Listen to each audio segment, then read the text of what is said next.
Hello, everybody, and welcome to round 2 of the Trax and CoinJar Invitational Championship from the Circuit of the Americas. It's a Formula circuit for the series this week, which sees the debut of Formula Cars. That's right, we are going to see your favorite content creators in sim racing driving the Formula 3 car around the Circuit of the Americas Grand Prix circuit, so get ready for 2-minute laps. It's a long track, and these drivers are taking their sweet time getting around it, although they're doing it rather quickly. For those of you just joining us for the first time, welcome. This is the second of 2 races, or events, I should say, in the Trax and CoinJar Invitational Championship.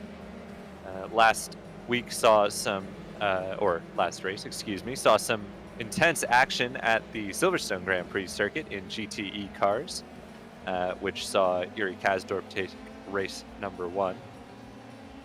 It was a hectic reverse grid race that followed that saw Yuri Kazdorp, our race 1 winner, get flown through the air in his GTE Porsche, which hopefully will not be the case today. It will be the same format though, a 25-minute heat race to start, along with a full reverse and a 25-minute feature race to follow. There are prizes on offer, and we will know who is going to be claiming those prizes at the end of the day today. There are $1,000 in Bitcoin up for grabs for the top 3 finishers in the championship, which is currently led by Workatized, and $100 in Bitcoin on offer for anyone who can beat their rival. Now, if you were with us last time, you heard us talk a lot about the rival system, which is a really neat feature of the Trax and CoinJar Championship Series, which is debuting here in the Trax and CoinJar Invitational Championship, and will be making its way to their public championships, which you can go ahead and sign up for. Those will be starting later this month, I believe, or in May, I should say. It's almost May. So we will be letting you know where you can sign up for those throughout the race, but right now our focus is on your favorite content creators, real-world drivers, and some of both, who do both, I should say, who are going to be bringing us the action here today. Jonathan, thank you for joining me, and I should say thanks as well to our fabulous producer, Marco Barbanera, who is handling all the cameras and doing all of the hectic work to bring these pictures to you. Jonathan, thanks for being here with us again. Why don't you take us through what happened last time and what the state of the championship battles are right now? Thank you so much. It's a pleasure to be back here with you and Marco as we get to watch F3 cars at the Circuit of the Americas. We had a great race at Silverstone last time, as you mentioned. Yuri Kazdorp, took off in race 1, ran away into the distance. And then we had the opposite effect in race 2. Yuri Kazdorp got caught up. He went flying through the air, as you mentioned, in race 2. We had a really strong battle up the front, and then Mitch McLeod took it and came away with it. So we have a really exciting race coming up, because if you look at the points, this is interesting. So Workatized is in the lead with 27 points. We have a tie for second, Madison Dow, who had a great race in race 2. His BMW looking like a NASCAR modified for most of the race, 26 points, with Yuri Kazdorp off of that great first race at 26 points. Our race 2 winner last week, Mitchell McLeod, is currently 4th with 25 points. And then the Moradness himself, Mr. Daniel Morad, 25 points as well.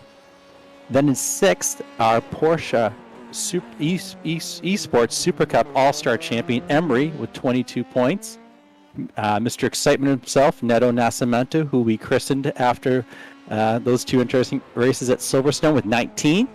Ribs is there with 12 points, Finding Speed 12 points. Tony Kanaan, who is not here today, as he has some real-world racing to take care of, at 6.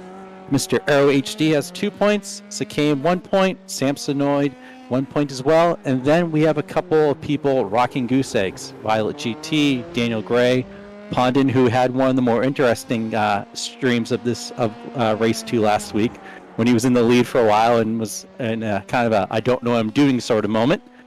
Josh Moose at 0 and Pheasant at 0. Now, going over to the rivals. So the rivals thing is really interesting, because each driver is assigned a Trax rival based off their closest iRacing competitor. If you qualify ahead of your rival, you get 1 extra championship point. Finish ahead in the race, you earn 1 extra championship point as well. So there was basically 3 points up for grab. And so looking at the rivals battles, we have Emery and Daniel Morad.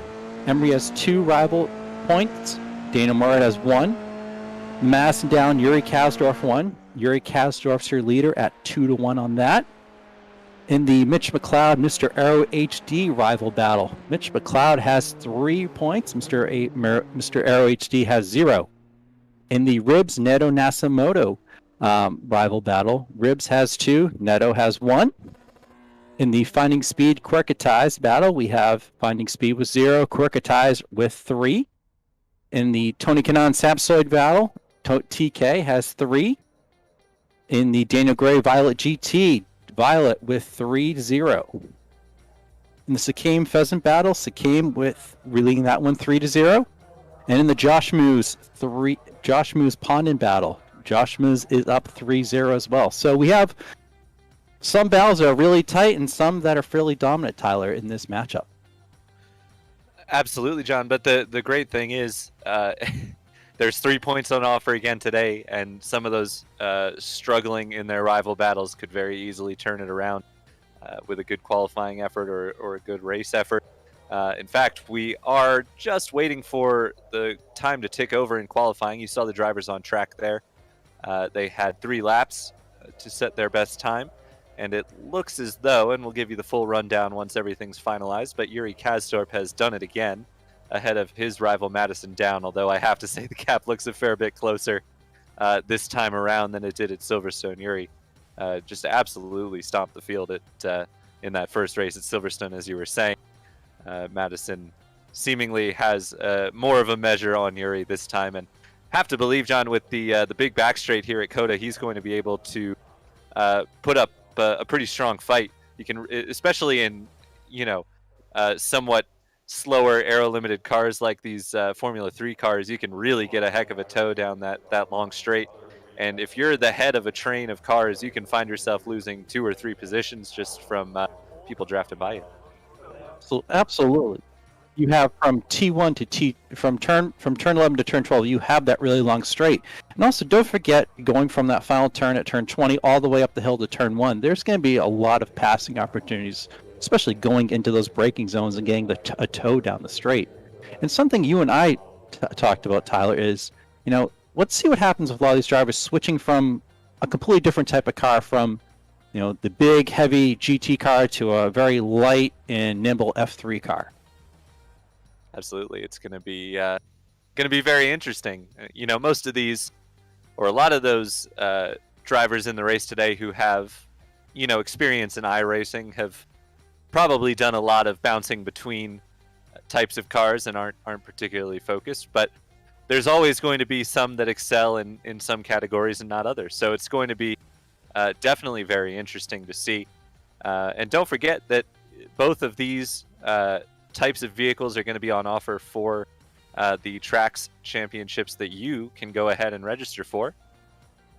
They are open to the public. So if you head to trax.racing, that's the URL. I said .com last time because it's a force of habit, but it's not. It's trax.racing. You can find all the information you want there to go ahead and get signed up for their championships, and you can win some Bitcoins yourself. And here are the list of drivers, the qualifying order for the race today. With the pole position, yet again, is going to be Yuri Kasdorp starting from the front of the field. Madison Down will line up second, right next to his rival. And it's another pair of rivals on row 2. That's Daniel Morad alongside Emily Jones in P4. Daniel with a somewhat quicker time than Emily, but as we were saying, it's so easy you get a good tow around here and you can really keep the battle up.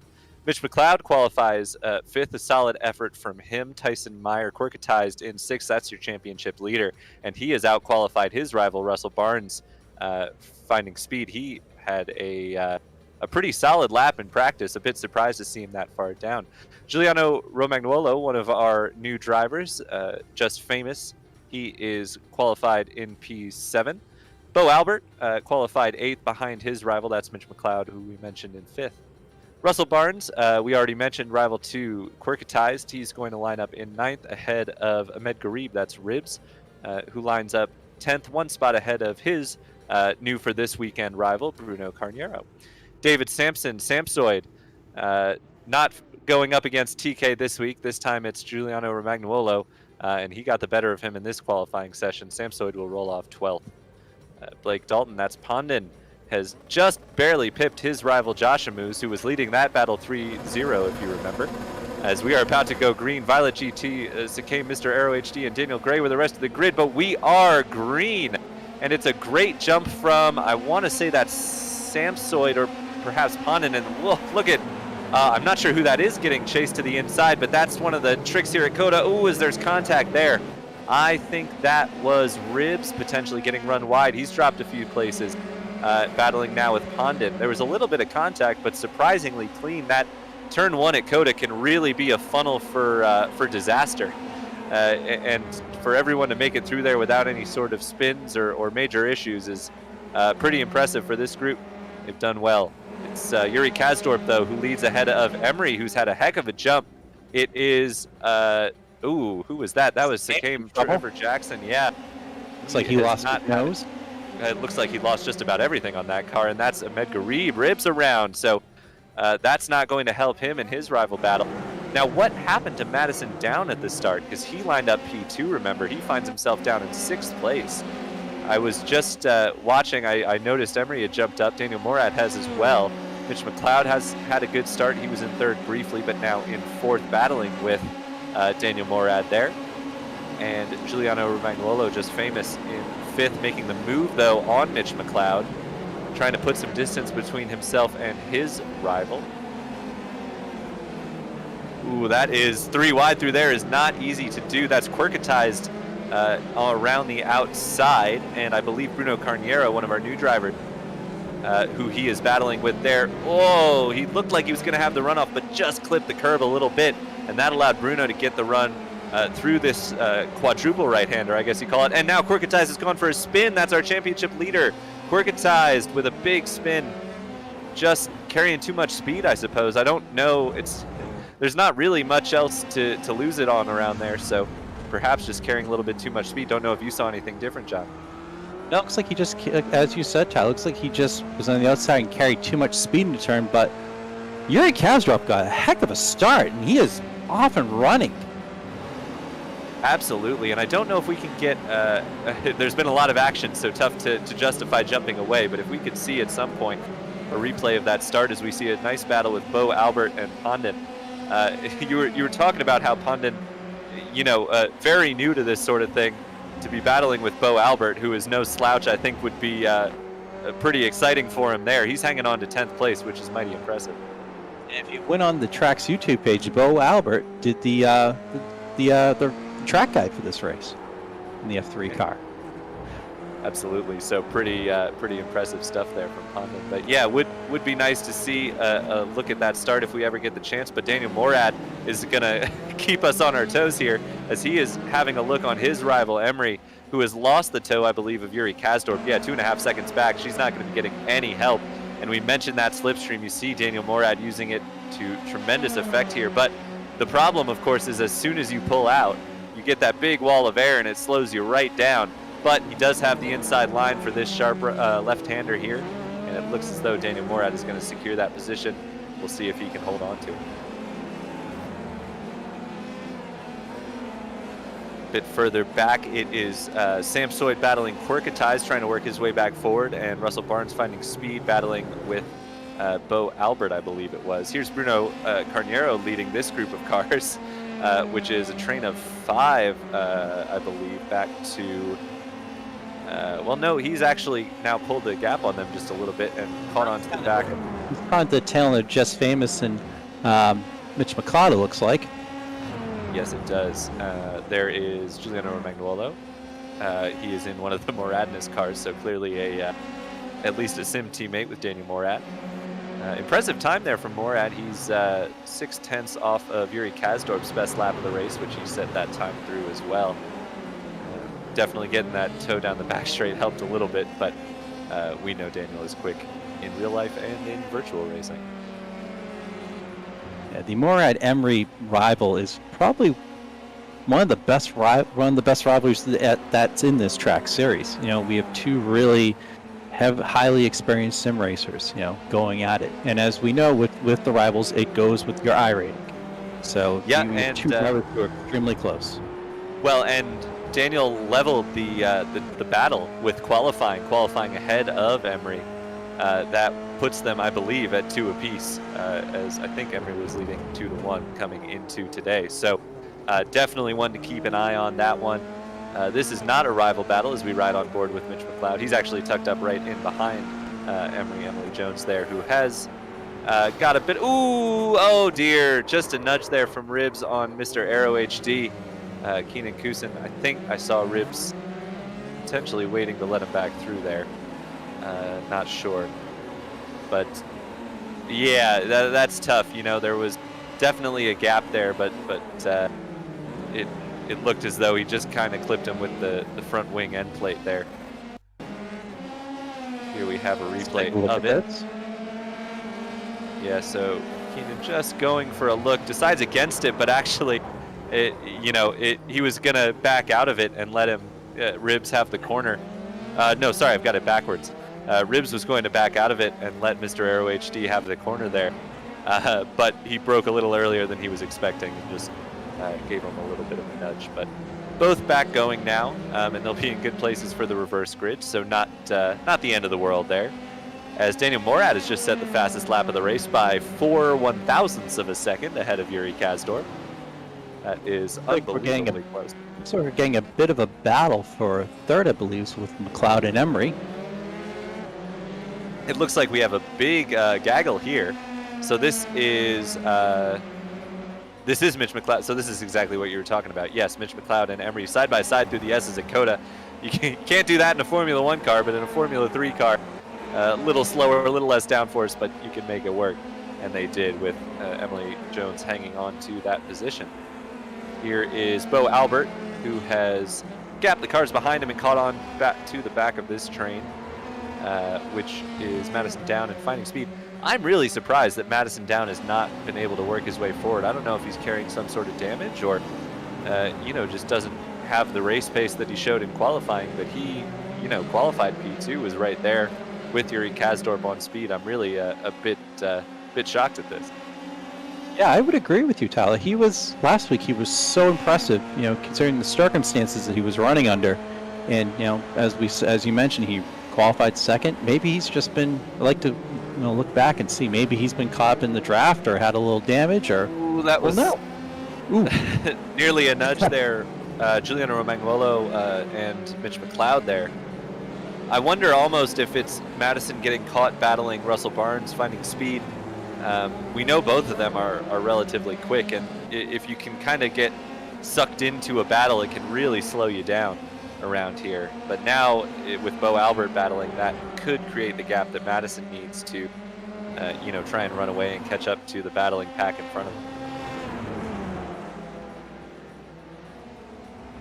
And there are elements of this track that are maybe have a little. Some of the drivers may have a little memory of last week, as some of you guys know, turns 2, 3, 4, 5 have very much that Maggots, Beckett's, Chapel, Silverstone feel to them. With the exception that they are totally flat in COTA for the most part. Yeah, it's not quite the same, I don't think. It's... As an influence. Yes, definitely an influence. Definitely drew some inspiration there. Little bit more in the way of runoff in COTA as well than you have at Silverstone. But there is Emily Jones. She's got a decent gap over Giuliano Romagnuolo, who has now moved into 4th position. But has really been dropped by Daniel Morad, who is looking to stake his claim to the $100 in Bitcoin up for grabs in that rival battle. He's got a 3-second gap and wants, I think he wants that money. So looking at our live timing, and the two biggest movers so far are the two drivers that weren't with us last week, Bruno and Giuliano. Looks like Bruno is up 5 spots from where he started, and Giuliano is up 3 spots. They are the two biggest movers so far in this race. Yeah, right, you are. And seems like most of those spots have been made up on track. It didn't seem like they were all spots gained. Whoa, that was a a late wiggle on the brakes from Bruno Carniera on Mitch McLeod, looking for a way through. But yeah, we've seen these two in a number of battles all race. So definitely those two are capable of racing their way forward, not just, you know, resting on their qualifying pace. Once again, looking at our times, Yuri Kazdorp and Daniel Mora, the only two that are dropping into the 159s.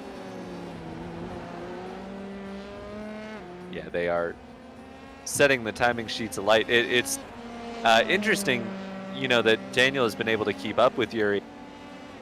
As you mentioned, and we've mentioned a couple of times last week, Yuri was kind of in a league of his own in terms of pace in race number 1. Never got a chance to show it in race number 2, but definitely seems like Daniel Morad has the measure of him. The unfortunate thing is, you know, with his start, he got in behind Emily Jones, and, you know, she put up a battle, as you would expect, because those two are battling in the Rivals Championship as well as the championship overall.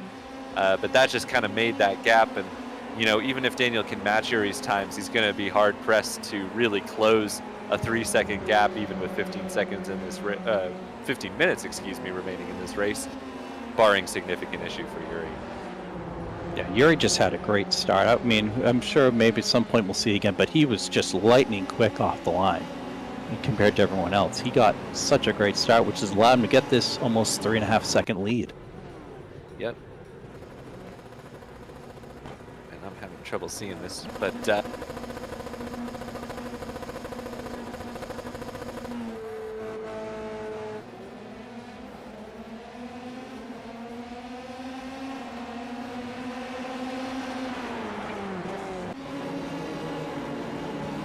yes, that should kind of paint a picture of how things ended up the way that they did. But yeah, as you said, Yuri Kazdorp, tremendous start, really kind of put his stamp on the race right from the get-go, I think. And yeah, you just see Madison Down really struggling with those, with either wheel spin or just drop the clutch a bit too quick and set him back. But that's nothing, no contact or anything that dropped him, just a sluggish start. But that's, you know, that's how we got where we are, and we're seeing there Juliana Romagnolo closing the gap down further to Emily Jones in the 3rd position.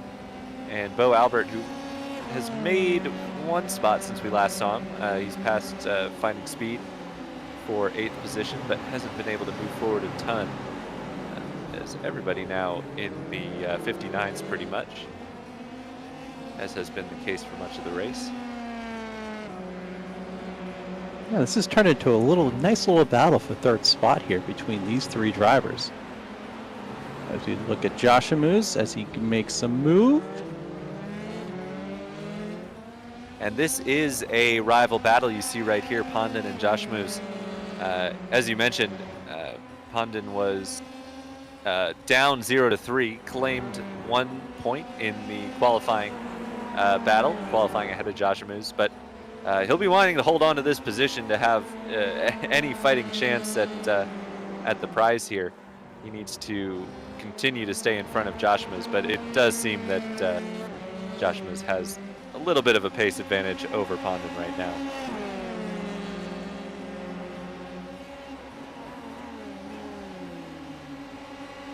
Back to this 3rd place battle. Mitch McLeod trying to go around the outside of Just Famous. Doesn't quite make it happen there.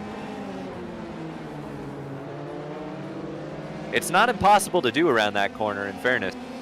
Sometimes you run the risk of running a little bit wide and picking up a 1X or a slowdown, but you can, if you're brave and good on the brakes, stick it around the outside. But Mitch McLeod just not quite able to, and this battle will continue on for another, well, how much do we have left in the race? 11 minutes, I have to believe, as, oh, well, Mitch picking up a 1X there, running just a bit wide in the second to last corner. Can't get too many of those, as, ooh, he's pulled over now. Looks like, yeah. I thought for a second he's ducking into the pit lane, but no, the pit entrance is a bit further back here. Just letting Bruno Carniero through, maybe you think Bruno has a better shot at Yeah, that's a very good point, Marco. Yeah, it'll be a slowdown from going too wide in that second to last corner. That is definitely something he could have picked up. Here is Ribs. Ribs. Make a move on Pondon. Yeah, so Up he's the jumped hill. both.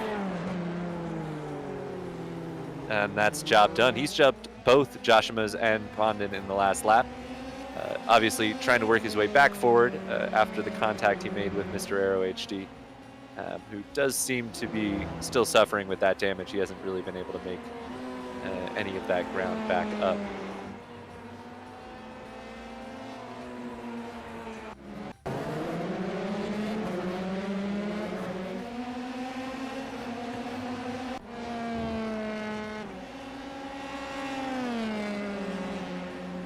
Back here with Emery, as she has. Running in third, she's 8 seconds back. And then Mr. Moradness himself, Daniel Morad, 3.5 seconds behind Yuri Kazdor.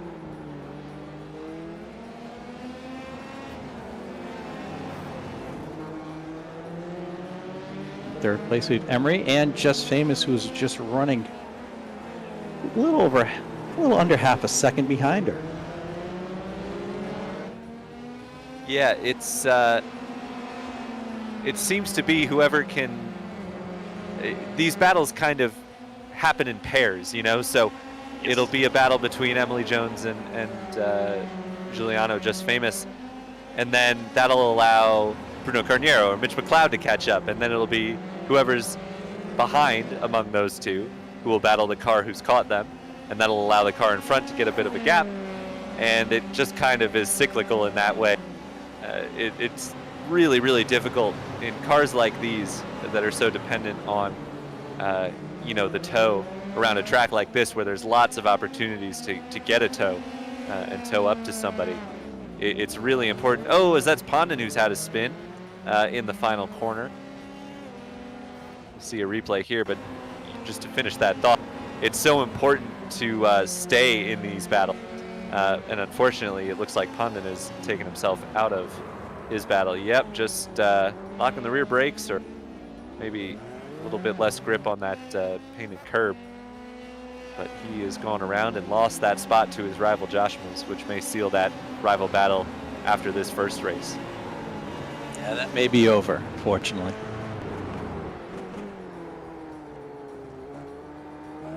Back with Quirkatized, who's moved up after having a struggle in the first few laps. I believe he spun out at one point, if I remember correctly. Yes, he was the one spun around the outside of the 4 apex corner, the third to last corner on the track. Oh, that's somebody with big damage up ahead. It's Emily Jones. Oh dear. Looks like what damage I saw might have repaired itself. Just the iRacing server catching my computer up. Now, did she have help, or was that on her own? We're about to find out. Ooh, almost exactly what we saw happen to Pondon there. Yeah, almost the same exact thing. Looks like she just locked it up. You know, I almost wonder if it's a tire wear thing with these cars. You know, just as the tires begin to wear, the rears become more susceptible to brake locking. We know the track is pretty hot. We're showing 131 on the track temp, which is very hot.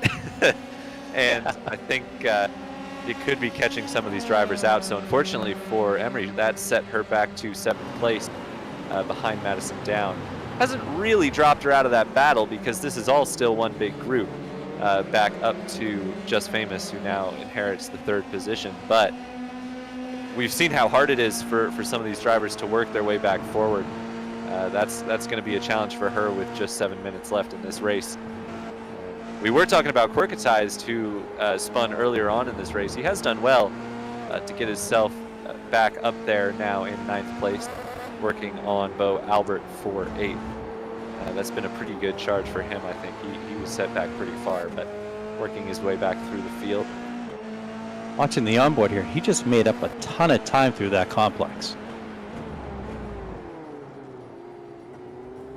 He's definitely got some pace, and he's going to get a big double tow from the 2 cars in front of him. Of course, Bo Albert will be getting a tow from Emery as well, and she'll be getting a bit less of a tow from Madison Down, who's about a second up the road, but a tow nonetheless. It's all kind of a balance here. And at a certain number of cars, it just kind of works itself out that nobody really gains anything. But should Madison Down be able to pull, you know, another half a second on Emily Jones by the next time they work their way around, you'll see a big launch from Bo Albert and Quirketize past her.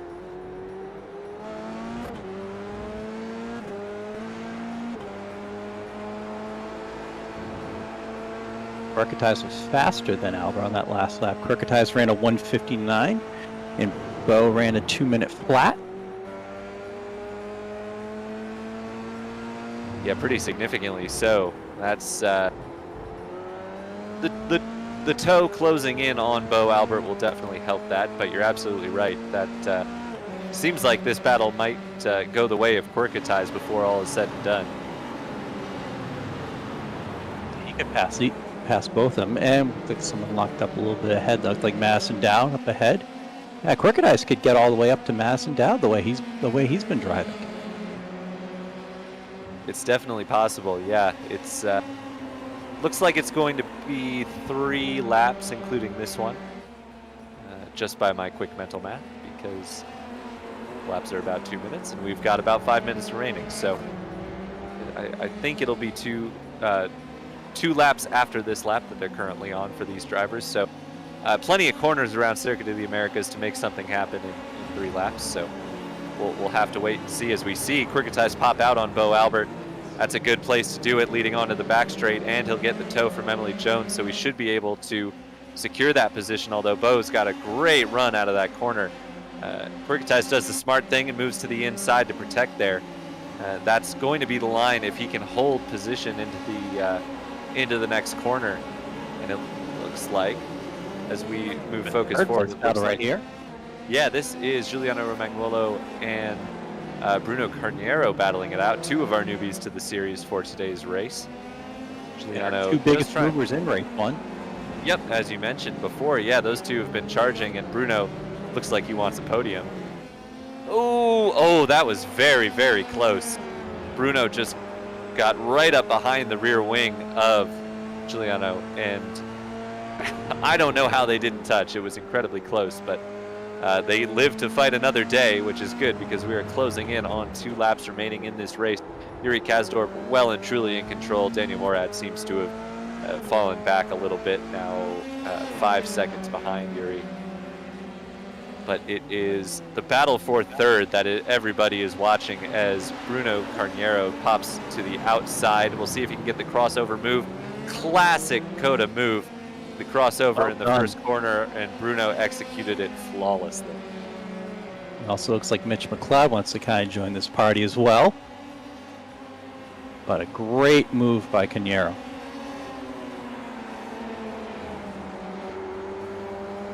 Yeah, I thought, I have to say, I thought Mitch McLeod was going to continue to fall back. He looked like he was struggling early on in this race. I wonder, though, if it was just a matter of getting a good start and maybe running a bit higher than your pace.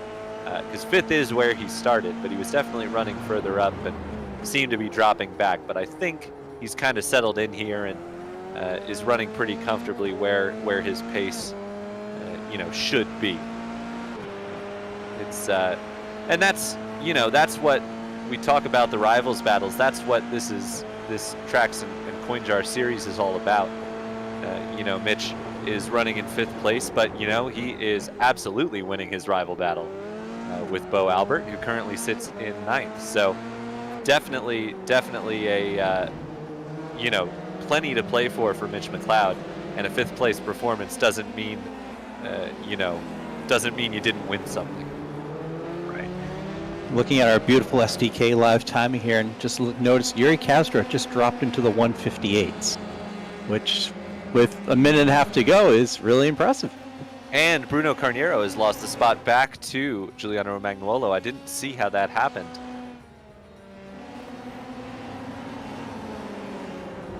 But it is, in fact, just famous Giuliano Romagnuolo who will lead this pack of cars that is not broken up at all onto the final lap as they head up towards the steep turn 1. Can Bruno do the same thing he did last time? He's a bit further back, I think, so it's going to be tough. And I think this time Giuliano was wise to it, kept it much tighter at apex, and that's allowed him to hold on to that position. But the true test is going to be the backstretch, because he does not have any help in the toe, and Bruno Carniero is going to have a whole lot of it. Yeah, it'll be interesting to see what sort of run Bruno gets going onto the straight. And I've just noticed... he got a little loose right there. Yes, he did. I've just noticed Quirketi's actually set the fastest lap of the race that time through.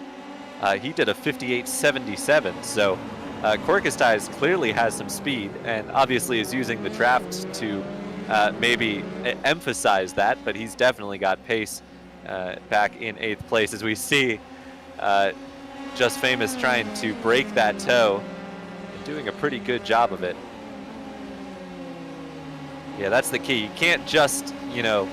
See what McLeod does with that side. Oh! I think he's got it. Yeah, that was excellently played by Mitch McLeod, who knew that Bruno Carniero was focused on getting the toe of Giuliano in front of him. Now can Mitch hold on to it? He's got the line for the upcoming corner. Oh, Bruno, beautifully done.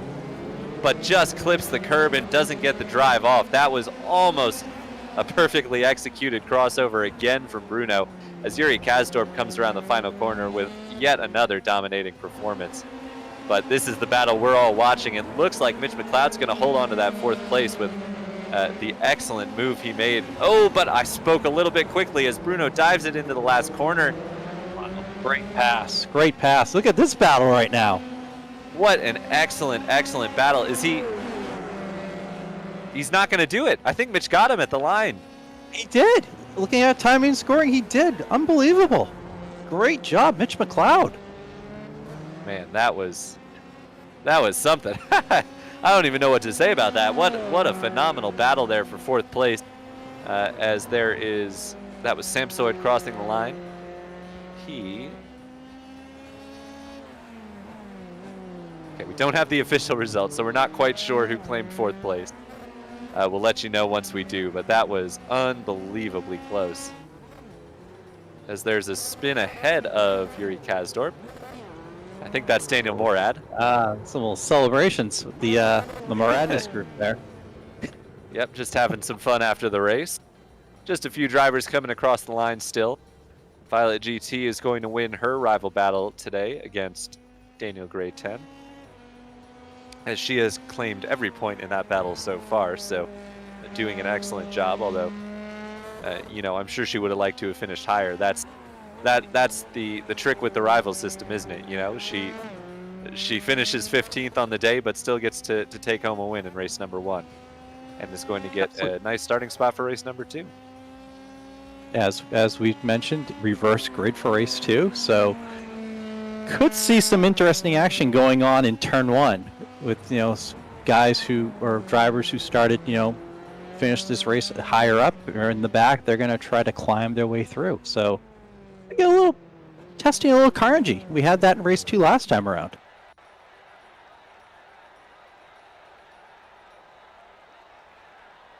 All right, let's get these results up so we can find out who finished in 4th.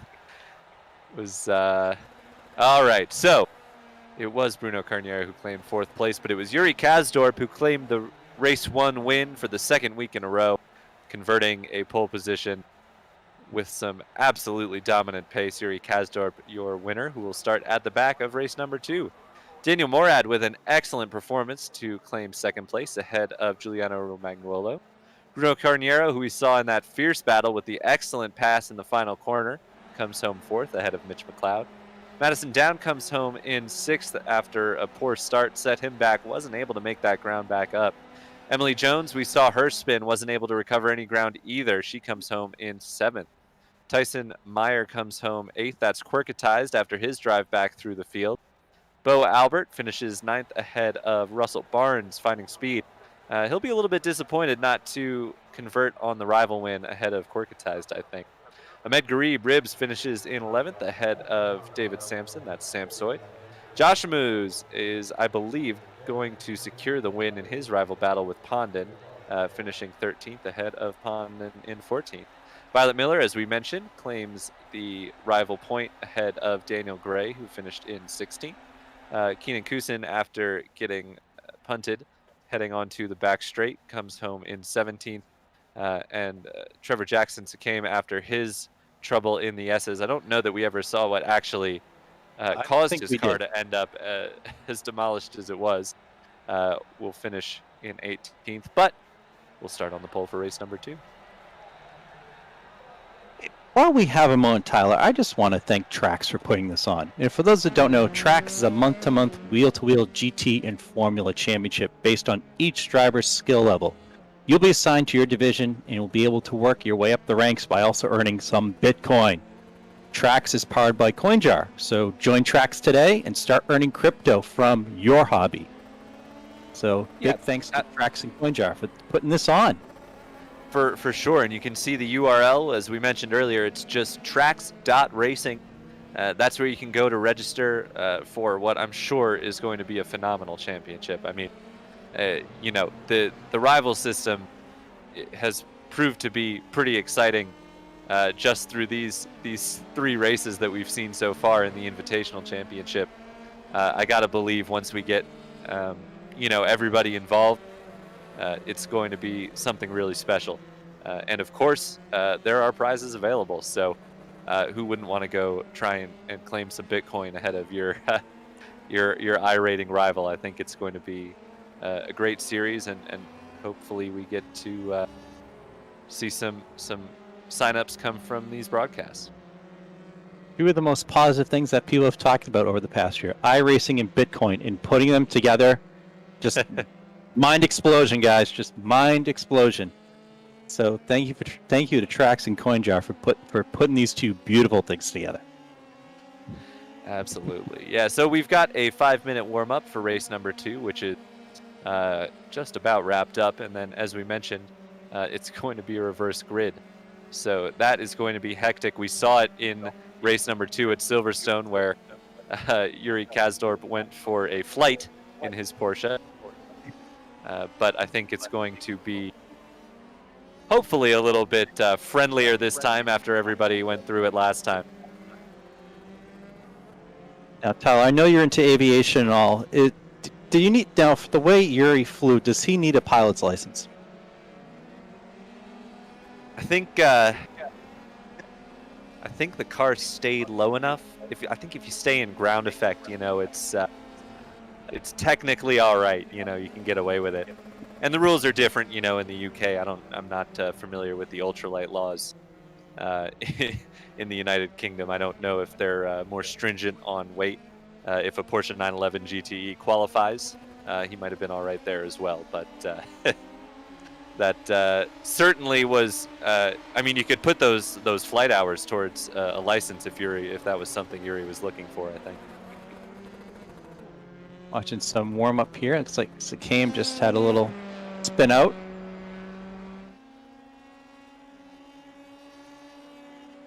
Yeah, just getting some practice in. Not too many people have set lap times, which is not surprising considering it's a 2-minute lap and a 5-minute session. So unless you were out right away, probably not going to get a lap time in. But the checkered flag has flown, so we will get a grid formed shortly and run you through the starting order.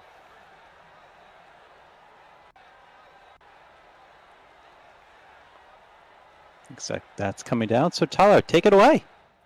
There it is. So Trevor Jackson came after his crash in race number 1, gets the pole in race number 2. So hopefully he can convert a little better in race number 2. Mr. Aero HD had a spin in race 1 as well. He finds himself in 2nd. A couple of rivals in row 2, Daniel Gray and Violet Miller, ahead of a couple more rivals, Pondon and Josh Moose in 5th and 6th. Samsoid lines up 7th ahead of Ribs. Russell Barnes finding speed in 9th ahead of Bo Albert. Quirkatize lines up 11th. He had some serious pace in race number 1, so going to be very interesting to watch from 11th. Emily Jones, another quick driver, in 12th. Madison Down 13th. Mitch McLeod in 14th. Bruno Carniero lines up 15th. Giuliano Romagnuolo in 16th. Daniel Morad 17th. And, of course, race 1 winner Yuri Kasdorp in 18th. The lights are on. We are about to go for race number 2. Ooh, that looked like a potential false start there. Oh, and major wheel spin. That's going to create some chaos. That's from your pole sitter. And the field blows on by, so a shame there. As they head into we got turn one, there's a trouble, we got driver around trouble. that. Ribs, I think.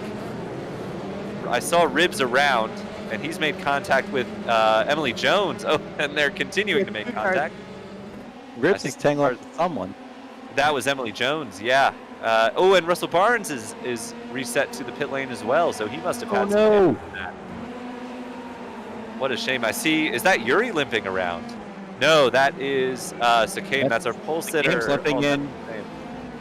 And Quirketize is fun. Yeah, that's Quirketize. So chaos again at the start of race number 1. And someone's got a wing flying around, and that is Albert. And our leader. Gray. Oh my goodness. And through all of this, guess who finds himself out front again? It is Pondon, who seems to have a knack for staying clear through carnage. And he has escaped away from Bruno Carniero in second place, who's battling with Madison Down. I have to believe Pondon's going to get overtaken with somewhat relative pace. I can't wait to watch his stream later. It's going to be his commentary is brilliant, and this guy's brilliant. So I flipped on Twitch after we did the race, and he was in a street stock race, going from a GT to a street stock race. So the man's a pleasure to watch and listen to. And he is currently leading this race ahead of Madison Down, who is pretty quick and definitely looking like he's going to have a better race number 2. So just a quick update with who has reset to the pit lane. That would be Joshima's Finding Speed, Bo Albert, and Mitch McLeod, who we saw in that excellent battle in race 1. So that's a shame. We know it was Emery and Ribs who were tangling at turn 1, but they have both continued on. Quirketize is in the pits, Sakame is in the pits, Emery is in the pits. Violet GT stays out, so she will continue on. Daniel Gray, I saw, had damage and is in the pits. And I have to believe Ribs will be in the pits as well. So half of the field is going to be in the pits after race 1. They do have a faster pair available to them. So fortunately, we should see these drivers back out on track. And a number of them have rivals battles that could still be won. So definitely all still to play for here for these drivers. On looks like right now he's doing his best impression of a 2000s Formula One truly train right now, with a whole gaggle of cars behind it, with Madison Down looking to make a move. And I think he's going to let Madison have that one, and Bruno Carniero follows him through. Oh, and then they've made contact. That was Bruno getting into the back of Madison Down. I just noticed the student driver on the side of Pondon's car.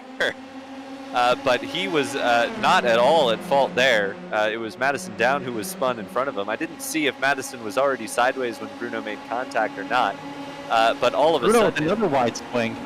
Yeah, it's 3 wide into turn 1 between Daniel Morad, Just Famous, and Yuri Kazdorp, and Bruno Carniero is in there as well. So the two Moradness cars going side by side. Now they've made contact, and Yuri Kazdorp is caught up. Oh with, dear! That's Just Famous, and Daniel Morad now has the lead of this race. Yuri!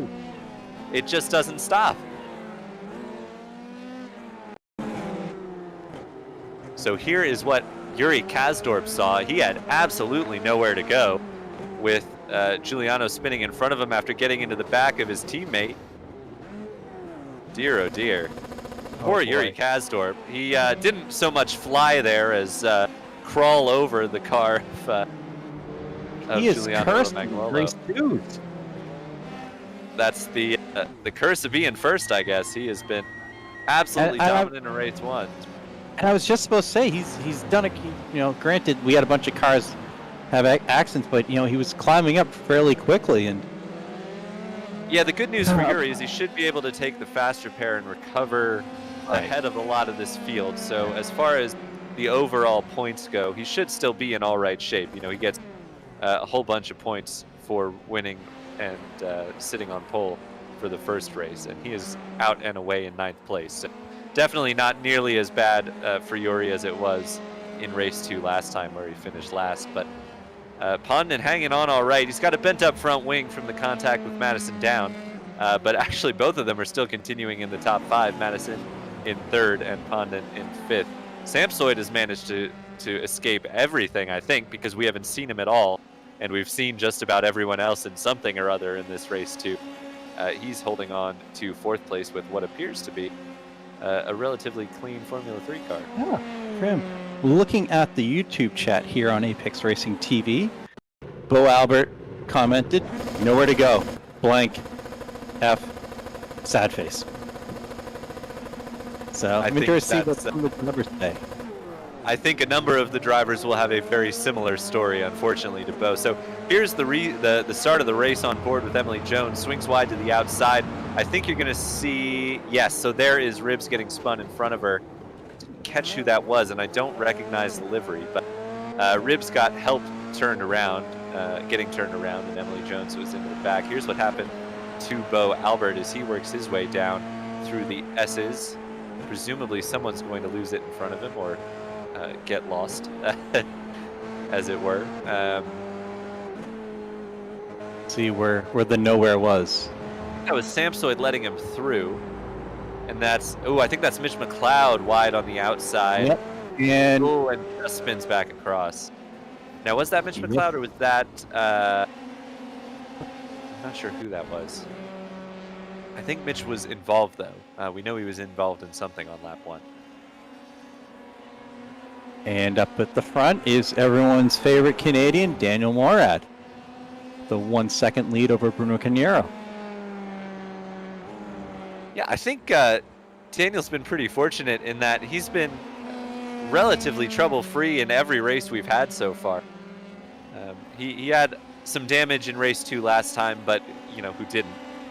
So he has, I think, been the least scathed, if that's, I don't know if you can work it that way, but the most unscathed, as it were, through these races. Although it does look like Bruno Carneiro is closing him down just a little bit, because I think that gap was a little bigger before this lap.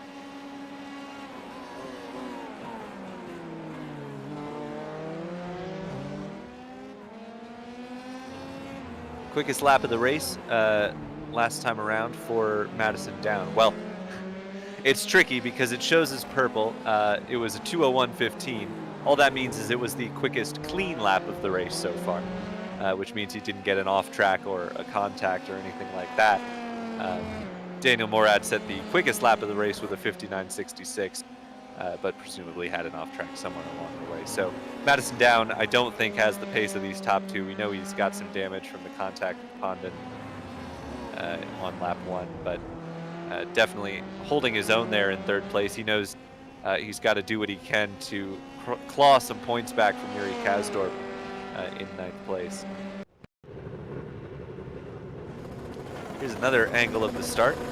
This is what happened to Ribs, who we saw get spun. I don't know if we'll see who spun him. It was someone who started up ahead. Is that... I recognize most of the paint schemes at this point, but I don't have that one.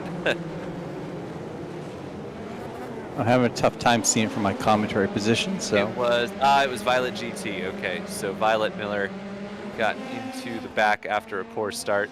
She just seemed to almost have the same thing that happened to our pole sitters that came spinning the tires there at the start. She's continued on, though. Go ahead. I think we were about to say the same thing, which is that she's managed to continue on. She's made a trip down pit lane, but currently she sits in 8th position, and most importantly is ahead of her rival Daniel Gray, who sits in 11th. As we look at the stops, Quercatai stop, Yuri Kasdorp stop, Sakame stop, Daniel Gray, Josh Moose. Then looking down to where we have some 1s and 2s in there as well, with Just Famous and Ribs and Emery both having 2 stops each.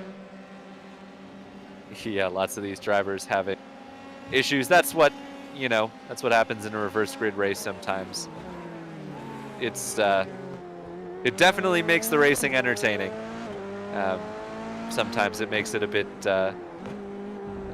carnage filled.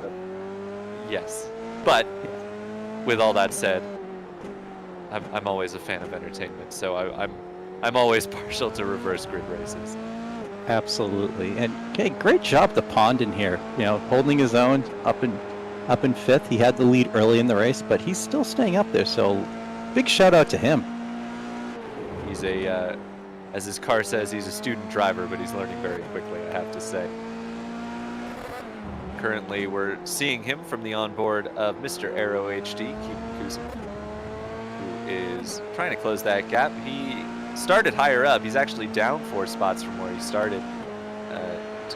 Presumably, he had either some issues on lap 1 or a slow start, because everybody did. Yuri Kasdorp's just done the quickest lap of the race with a 58.868 and moves ahead of Violet GT for 8th position. Don't think Yuri's got a win in the cards on this one, but he is clearly rapid around this track as he was around Silverstone. Just looking at where he is compared to everyone else, and he considering how quick he is, Tyler, he could make time up and climb potentially, into the 5th spot. Yep, definitely not out of the question. Anything beyond that, I think, would be a stretch without some trouble. But yeah, I think a top 5 would be. I think you'd be pretty happy with that after the start of the race he had. And that was, well, he made it a little bit further around this time, but unfortunately, still early trouble for him. This battle continues to rage on between Pondon and Mr. Aero HD as Mr. Aero ducks to the inside. I think he's going to have job done, but Pondon's late on the brakes. That was impressive around the outside. I was saying before, if you're confident on the brakes there, you can make the outside move work. And, clearly, Mr. Aero HD thought it was wisest to just back out of that one, but great effort on the brakes by Pondon to make that hold that position. Looking at our SDK live timing, and Yuri Kasdorp is in the 158s. His last lap was the best lap of the race so far at a 158.87. Yeah, so definitely he will be looking to close that gap. Here is Russell Barnes, who's not had a good day. Unfortunately, had a spin in race 1 and had contact here in race number 2. Currently battling with Joshima's for P12. Is that Joshima's behind, or is that... That's Joshima's, yep. It is, okay. His car looks very similar to Yuri Kasdorp's, so... Yeah. I was not quite sure, but yes, indeed, as we see Pondon now battling still with Mr. Aero HD. This is bringing Quirketize right up to these two, but this is a great battle we're seeing between these two drivers. Looking at our chat on YouTube here, great to see Finding Speed. He made a few comments after race 1, and there appears to be a Mr. Aero HD fan club that has emerged in the last few minutes.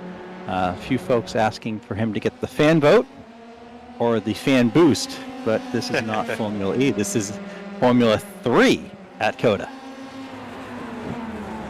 No fan boost, unfortunately, for Quirketize. Excuse me, for Mr. Aero HD. Or for Quirketize. No fan boost for anybody. No fan boost for I was anyone. Just distracted as Quirketize made the move on Mr. Aero HD. Little defensive juke there from Pondon, but I think Quirketize is going to find his way through unless Pondon pulls off another late braking maneuver, which he does not. So Quirketize is into the top 5 now, and here is Yuri Kasdorp, who is also looking to make up some positions here in the standings and try and secure himself a championship.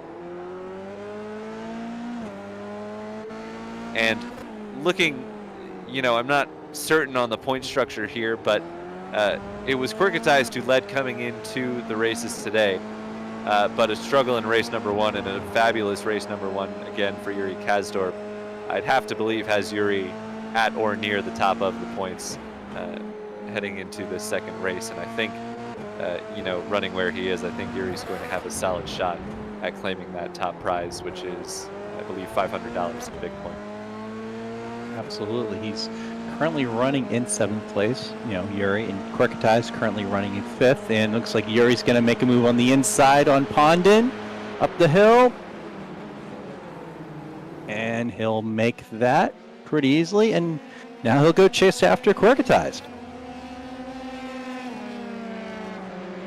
got some pace, I think is fair to say, about Yuri Kazdorp. We know Quirketize was quick in race number 1. If he didn't set the fastest lap, he set one of the fastest laps. So it's not going to be a walk in the park for Yuri Kazdorp, but when you consider how much of a walk in the park race number 1 was for him, I think he'll be all right with a little bit of a battle here with Quirketize. It's also starting to look like that Daniel Morad, our leader's extending his lead a little bit over Bruno Cañero. It's like he's now up to almost 3.5 seconds. He was in the 2s very short, a little while ago. Oh, that's a spin for Daniel Gray, who has not had a super great... so it was Daniel who spun at the top of the hill that collected... looking at that livery, that's the car that was spun at the top of the hill that collected... Is it Bo Albert, I think? So... Yes. So definitely he's already had some trouble. Oh, no! Oh, dear. Oh, no. That's unfortunate. That was Mr. AeroHD just had a wiggle. Pondon, had nowhere to go there. Didn't expect that wiggle, and I heard Pondon immediately jump on the in-race chat and apologize. So definitely not anything intentional there. Those two were having a fantastic battle, but yeah, it looked like not sure if Keenan caught the curb or just got loose there, but yeah, he just got loose, and Pondon, was coming with momentum. There's not much he can do. It looked like wheel-on-wheel contact, so hopefully those two cars are both all right. They both appear to have continued on and not coming to the pits, so we'll hope they can continue running at good pace. As Daniel Morad has stretched his gap over Bruno Carniero. It's now up to 3 seconds. He has been steadily walking away, as you can see at the bottom of your screen there. So Daniel with some pace. We knew he had pace in race number 1, chasing down Yuri Kazdorp. Didn't quite have Yuri's pace, but was a convincing second position. So looks like a top step of the podium is within his grasp with about 8 minutes, 7.5 minutes remaining in race number 1. We'll see if Daniel can secure it. And Daniel Morad's a fantastic driver, not just in sim racing, but for those that don't know, in real life racing. He's a Rolex 24 winner in the GTD class. He's a American Formula BMW champ. So he has a fairly lengthy and legit CV. Yeah, not to get too down a tangent, which I can sometimes do when I'm talking about real world racing, but I was at that Rolex that Allegra won with Daniel, and that it was so cool because that team just came out of nowhere. They were a new team to the championship, and I don't think anybody really expected big things from them. And I think Daniel was less known in kind of sports car circles at the time, and he was amazing, and the team was fantastic and put together that race win. It was cool to watch, and since then I think Daniel's star has risen pretty rapidly in well, at least American sports car racing, if not globally. And to add to it, he's a really fantastic streamer, which is why he's in the race today.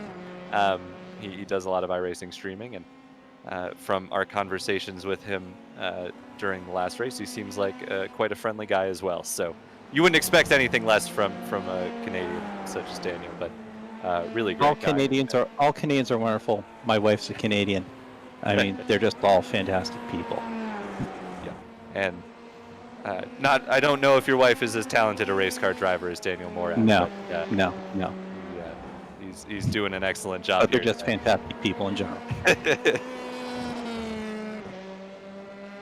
So we're looking at Yuri Kazdorp right now, and he's actually about a second away from Quirketize. So this is kind of your quasi-championship battle right here.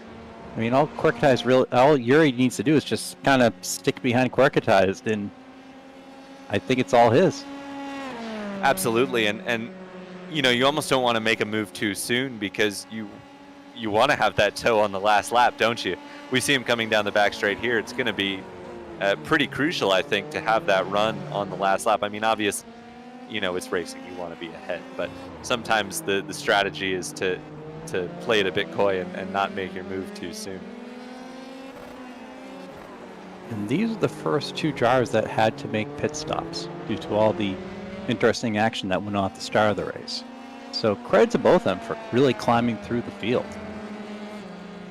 Yeah, I mean, we know they have pace. We definitely saw it, and you know, it's a lot easier when you drive it back to the pit lane, which I believe both these guys did, than when you have to reset. The tow takes a little bit longer, but yeah, these two have done a fantastic job to work their way back through. Just 25 seconds or so off of Daniel Morad, our race leader. Quirkatize puts in his fastest lap of the race, but it's still a quarter of a second slower than Yuri Kazdorp.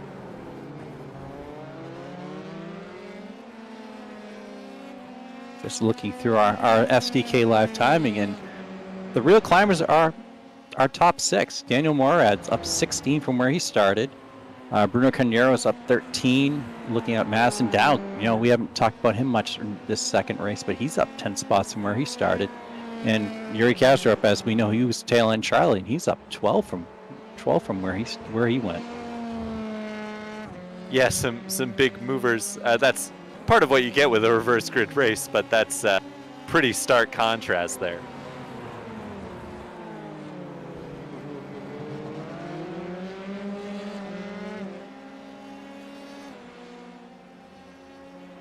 As they head down the backstretch once again, this is one of the closest battles on track, and we know these two have pace, so we keep our eyes focused on it. But just to update some of the rival battles that are going on. Obviously, Daniel Morad leading the race is winning his rival battle with Emery, and I think with Emery out of the race, he's going to secure the win in that rival battle and claim the prize money. Bruno Carneiro is ahead of Ribs, who is also out of the race, so not too much interest in those rival battles at the moment. Madison Down, we know, is ahead of Yuri Kazdorp at the moment, but I believe, could be wrong, but I believe Yuri Kazdorp has locked up that rival battle with the pole and the race 1 win, because he was up 2-1 already. So that rival battle should be going the way of Yuri Kazdorp, even if Madison is able to claim that point today. Samsoid is up this week against Just Famous, who is out of the race. Last week he was up against TK. I believe TK claimed all of the points. So I think Samsoid will be happy to claim one here against Just Famous. That's correct. TK was up 3-0 on that one. Yep. Quirkatized. We know from the YouTube chat, and we really appreciate everybody contributing and rooting for your favorites. Quirkatized up against Finding Speed, which is Russell Barnes, who is unfortunately set back. He's still going. He's not out of the race, but currently sitting in 12th place to Quirkatized 5th.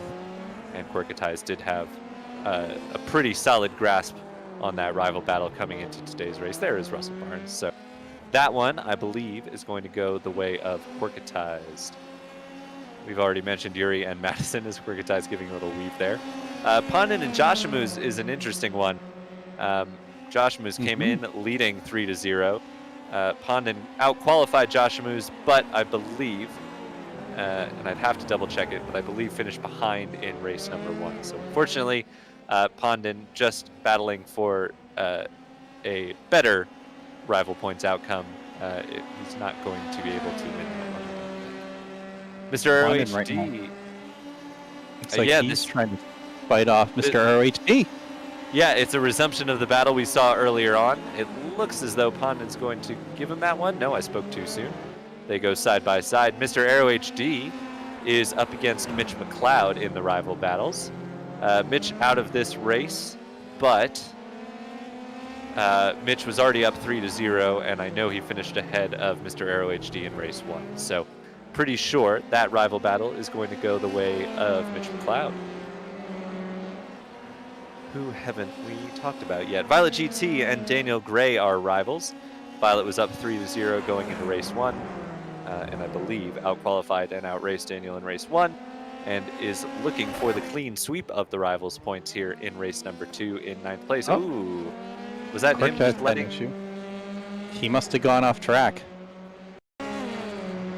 Yeah, I wasn't sure if it was a slowdown or he was just letting Yuri through. I'd be shocked if he was just letting him through. Let's see. Oh dear. Oh, they hit each other. So he was letting him through, sort of redressing the position, I suppose, after making that mistake there.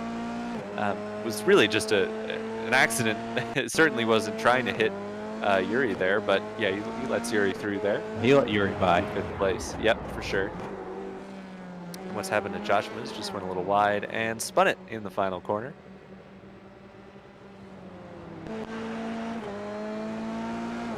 And we must be, yeah, we're on the last lap here. So Daniel Morad just working his way around the final set of corners. He is going to win this race. Pretty convincingly, I have to say, over Bruno Carniero. Not much in the way of challenge in race number 2 for Daniel Morad. So a strong performance today from Daniel with a second and a first. Excellent job, and he will take the race win. Bruno Carniero, is he out of fuel? Oh man, what happened? Or serving a slowdown? Okay, just serving a slowdown. Yeah. Don't want to carry a slowdown across the line because it's something like a 40-second penalty. And Madison Down's going to overtake him. Yeah. Wow. Very interesting. So Madison Down claims second place after Bruno Carniero had seemingly a slowdown on the last lap and comes home in third. Samsoid will finish in fourth. An excellent job from him. Really quiet, kind of quiet race today, but did a great job to bring it home in fourth. Yuri Kazdorp recovers to fifth. Quirkatized finishes in the pit lane in sixth. Looks as though this is actually quite a close battle, but I think Mr. Aero HD is just going to claim it ahead of Violet GT. Pandon, after leading earlier, will come home in ninth. Solid effort for him. So here's replay here.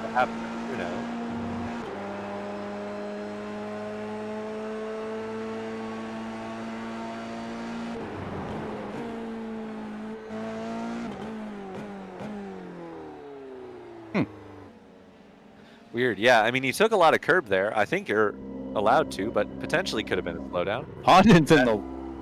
Yeah, that's after the finish, so he's already finished. But yes, that's true. Here is Daniel Gray coming across the line. Good effort from Daniel to finish the race, you know. It's not always easy to keep going after early trouble, but of course with the rival system in place, you don't want to give anything up as he throws the car into the wall at the end of the race.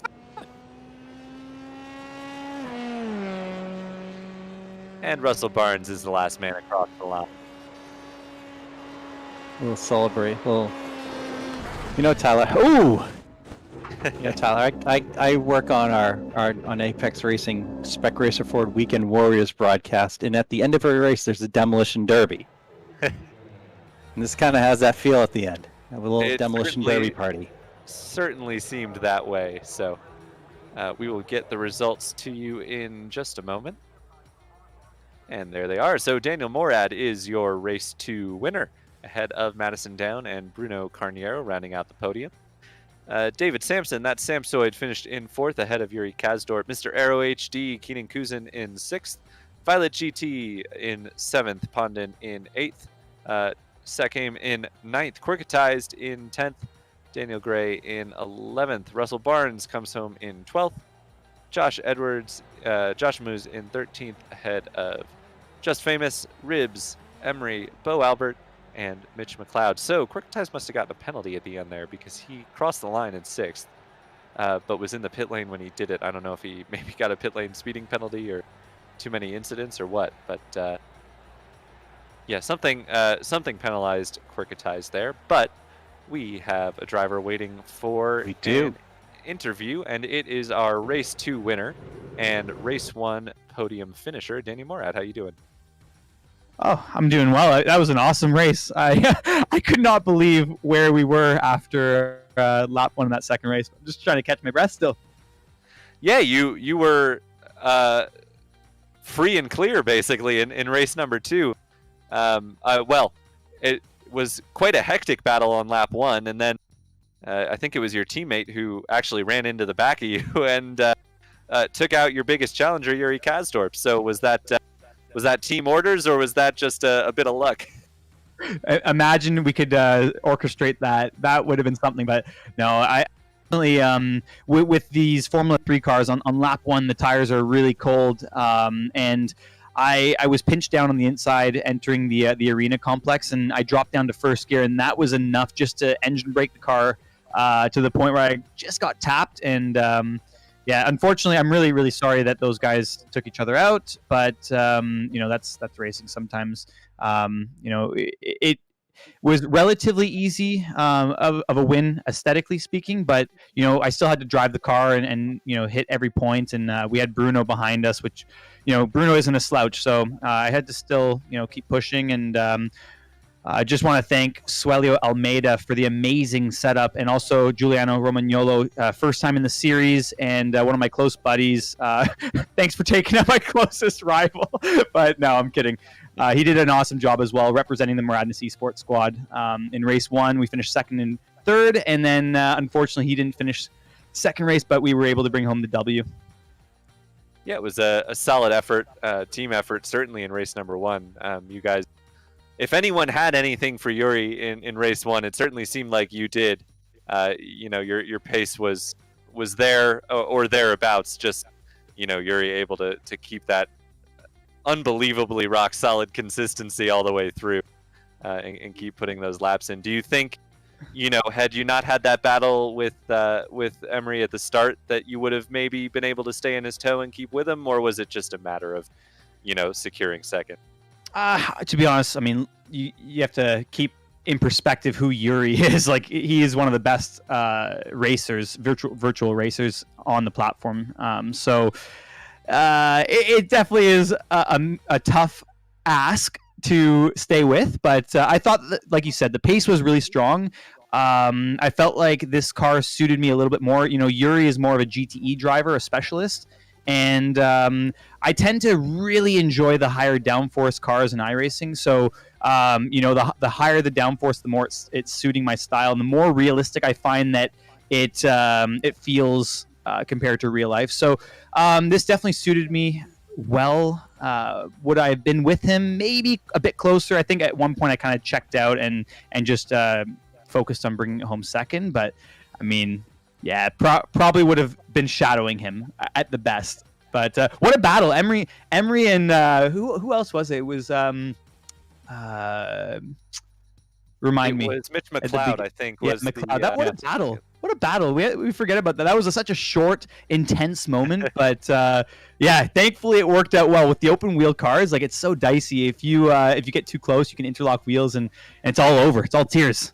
But no, it worked out well today. I'm really, really happy with that result. And how did we end in the championship? I didn't even see. Not sure on championship points. I don't have that in front of me. But how much to get to make me win? I'll slide you guys a little bit. Maybe 8,000th of a Bitcoin. I was going to say, by my math, in the rivals battle that you had with Emily Jones, you came into the day down 2-1, and I believe you swept it today and are going to come away with the win in that rivals battle. So that Beautiful. was, and on that note, what do you make of the rivals system? We certainly enjoyed it. It brought a whole different aspect to kind of the viewing, the way we were watching the race, I think, and taking it in. But as a driver in the system, what was it like from your perspective? To be honest, I had no idea going into the first round 1 and 2 what the rivals thing was about. But you know what? It's so cool, that format, because especially for my rivalry with Emily Jones, it was such an evenly matched, duel between the two of us. I think it was probably the closest battle throughout the field, because we qualified one behind the other, I think, every quali session so far. And yeah, I mean, it just made for awesome on-track battles. So yeah, the rival system's really cool. I think a few of the other drivers out there really enjoyed it as well, and we're quite close. But you know what? This is done. When's the next one? Like, I'm looking forward to it. I want to do it right now. Can we start tomorrow? Well, the Open Championship is, I believe, starting in the end of May, and I'm sure you could go ahead and sign up, and the folks at Trax would be quite happy about that. But I get like 5 free memberships, don't I, to hand out to my my Twitch community? I'm not I don't mistaken. know, but if you do, then Well, excellent. So, and a lot more. Like apparently, they're going to give me at least 5 Bitcoin, like full coins. That's what I heard. CoinJar, you guys listening? well, I'll settle Daniel, for one. Thanks, guys. do you have anyone you'd like to give a shout out to before we let you go? Yeah, for sure. I would really like to thank SimuCube, a brand new partner of mine. And I actually was fiddling with some settings. So, I mean, one could say that the ideal SimuCube 2 settings have been applied on my SimuCube 2 Pro. I mean, listen, it gave me so much more feeling behind the wheel. I'm still dialing it in. I'm only 3 weeks into my journey with the best direct drive wheel on the market. Also, I just want to thank Ginger for the beautiful livery. Look at that thing. Are you guys watching on the broadcast? It's gorgeous. Love it. Also, Moradness. You can check out my clothing brand, moradness.com. It's motorsport-inspired clothing. And that's it. I'm done soliciting you guys. How much do I owe? No, you're All your Bitcoin. we gave you the chance to solicit, so we can't get mad if you solicit. So Okay, you opened Thanks the door. for, I took it. Give a race car for absolutely. an inch and it'll take a mile. Absolutely. Well, thanks so much for joining us, Daniel, and congrats again on your win Thank and your double podium. So Thank you. we'll Thanks, guys. see you next time. For sure. See you soon. Take care, guys. And we have one more driver who'd like to talk to us, Jonathan. If you want to talk to, assuming we get him unmuted, Josh Moose, are you there? All right. I am. Hello.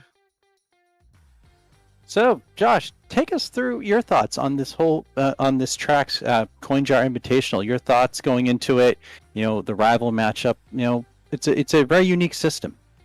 Yeah, I mean, when I was first added to it and told about it, I don't think the rival system was told to us yet. So I kind of went in with the expectation of like, oh, I'm going to be driving like 5K IR people. I'm like, I'll just trundle around at the back, have some fun, try to get something on the broadcast, right?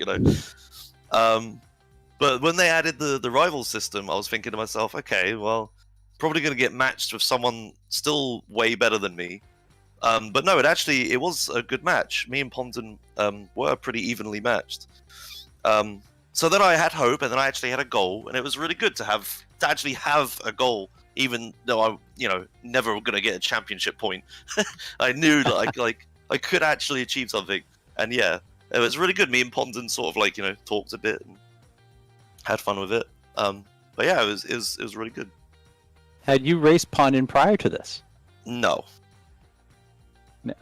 So, as we have a few moments left here, but going into this too, we're dealing with two different types of cars. Was there one that you were looking forward to more than the other? Definitely the F3, strangely enough. Yeah, the F3 at COTA I had driven previously and I did well at. But I had to buy a GTE for this. I didn't even have one. And I've barely driven Silverstone, but strangely, the weekends have gone completely reversed. I did really well in the GTE, and this, I'm sure you've seen me spin a couple times. But yeah, that was fun anyway. Great. Well, is there anyone you want to thank? Thanks to Trax for inviting me, I guess, and thanks to all my viewers that stayed up really late to watch. I normally stream in the morning, and it's like 1 a.m. here, so there's a few dedicated people. Yeah. But yeah, that's it. Ready? Great. Well, thanks, Joshua, for joining us, and congratulations on a very successful Trax CoinJar Invitational. Thank you. Thanks for having me. Tyler, over to you. Yeah, thanks so much, John, and that'll just about do it for us here. Once again, want to give a shout out to Trax and CoinJar for putting on all this. And to reiterate, Trax is a month-to-month wheel-to-wheel GT and Formula Championship. Based on each driver's skill level, you will be assigned to your division and be able to work your way up the ranks while also earning Bitcoin. Trax is powered by CoinJar, and you can join Trax today to start earning crypto from your hobby, assuming your hobby is sim racing. So head to the URL at the bottom of the screen, trax.racing. That's all there is to it. No .com, was it co.uk? Nothing like that, just trax.racing. There you can sign up. You can learn all about the rival system. You can learn about the drivers who were involved in the invitational race today. And you can go get ready to race yourself and earn yourself some Bitcoin. But man, John, that was some really fantastic racing that we saw. Really sold me. I mean, it sold me from the get-go on the rival system because we saw it, in play right away. But really, just it's cool to see innovation in the sim racing genre, because sometimes it can get a little a lot of the same, but really cool to see the innovation and all that. So John, do you have any closing thoughts for the viewers? Yeah, as you mentioned, Tyler, big credit to Trax for coming up with this whole rival system. This is a really unique, outside the box sort of thing that creates competition within competition. We've all been in races where we're just kind of floating around out there by ourselves. There's people ahead of us, people behind us, and this creates real close rivalries with people who are very similar in nature. But we've had 4 great races. We've had some great battles. We've had some great rivalries. We've seen guys drive off in the distance. We've seen carnage in race 2s. We've seen different winners. It's just been a real exciting time, and I've been thrilled to be here with you and our amazing producer, the Italian stallion himself, Marco Barbonera. Absolutely, you're doing my job for me, because I was just about to thank you and thank Marco for being here, and thank all the viewers for tuning in, watching this awesome racing. We hope you go ahead and sign up for the Open Championship, and we hope to see you next time here on Apex Racing TV. But that is all from us tonight. For myself, Jonathan, and Marco, thanks so much for watching, and we'll see you next time.